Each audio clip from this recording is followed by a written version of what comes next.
శ్రీ సత్యసాయి జిల్లా హిందూపురం జిల్లా ప్రభుత్వ ఆసుపత్రిని సందర్శించిన శ్రీ పీఠం పీఠాధిపతి స్వామి పరిపూర్ణానంద ప్రస్తుతం ఆసుపత్రిలో ఉన్న సమస్యలపై రోగులతో వైద్య సిబ్బందితో అడిగి తెలుసుకున్నారు. ప్రధానంగా సిటీ స్కాన్ పనిచేయకపోవడం, ఎంఆర్ఐ స్కానింగ్ లేకపోవడం, ఎక్స్రే, ఈసీజీ డిపార్ట్మెంట్లో సిబ్బంది కొరత ఉండటం, దాదాపు రోజుకు 800 నుంచి 1000 మంది అవుట్ పేషెంట్స్ ఆసుపత్రికి వస్తూ ఉండటంతో వైద్య సిబ్బంది కొరత వల్ల సామాన్య ప్రజలకు సౌకర్యవంతమైన వైద్యం అందడం లేదని ఆయన అన్నారు. జనరల్ వార్డులను, డయాలసిస్ సెంటర్ను, ఎక్స్రే సెంటర్లను సందర్శించి సమస్యలను అడిగి తెలుసుకున్నారు.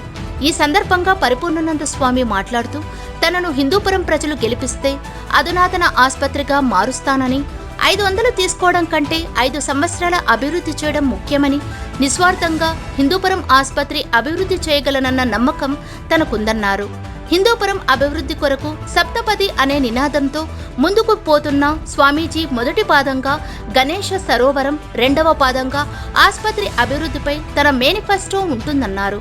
తాను ఖచ్చితంగా హిందూపురం నుంచి పోటీలో ఉంటానని, తాను కావాలనుకుంటే బీజేపీ తనకు టికెట్ కేటాయిస్తుందని, లేని పక్షంలో తాను స్వతంత్ర అభ్యర్థిగా పోటీలో ఉండబోతున్నానని తెలియజేశారు.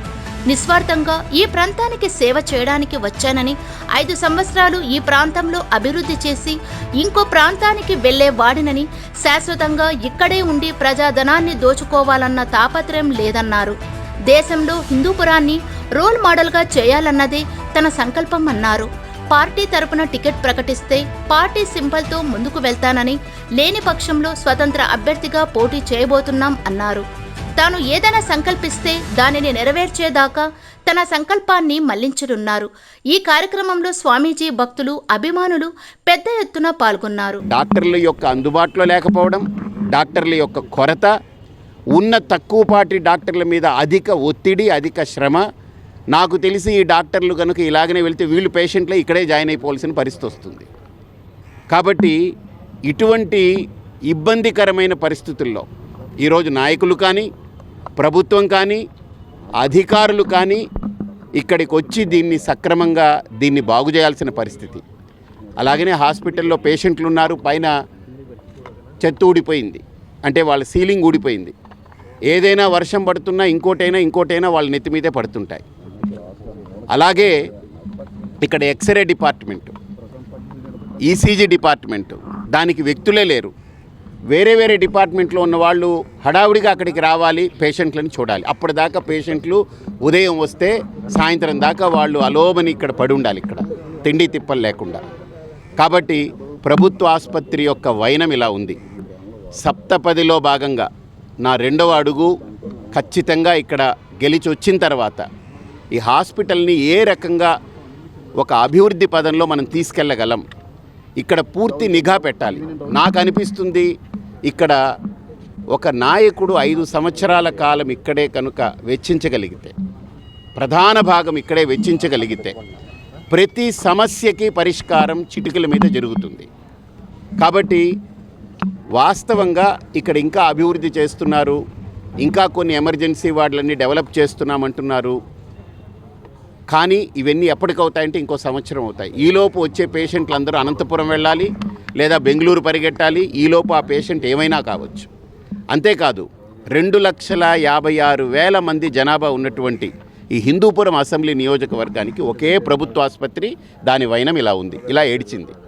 ఎవరికి దిక్కు లేదు, మొక్కు లేదు. డాక్టర్లు కూడా ఎవరికి చెప్పుకోవాలో తెలియని పరిస్థితి. డాక్టర్ల యొక్క సంఖ్య చాలా తక్కువ.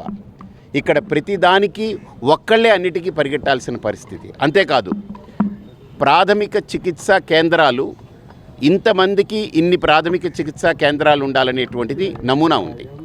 అంటే ఒక 30,000 మందికైనా ఒక ప్రాథమిక చికిత్సా విభాగం ఉండాలని.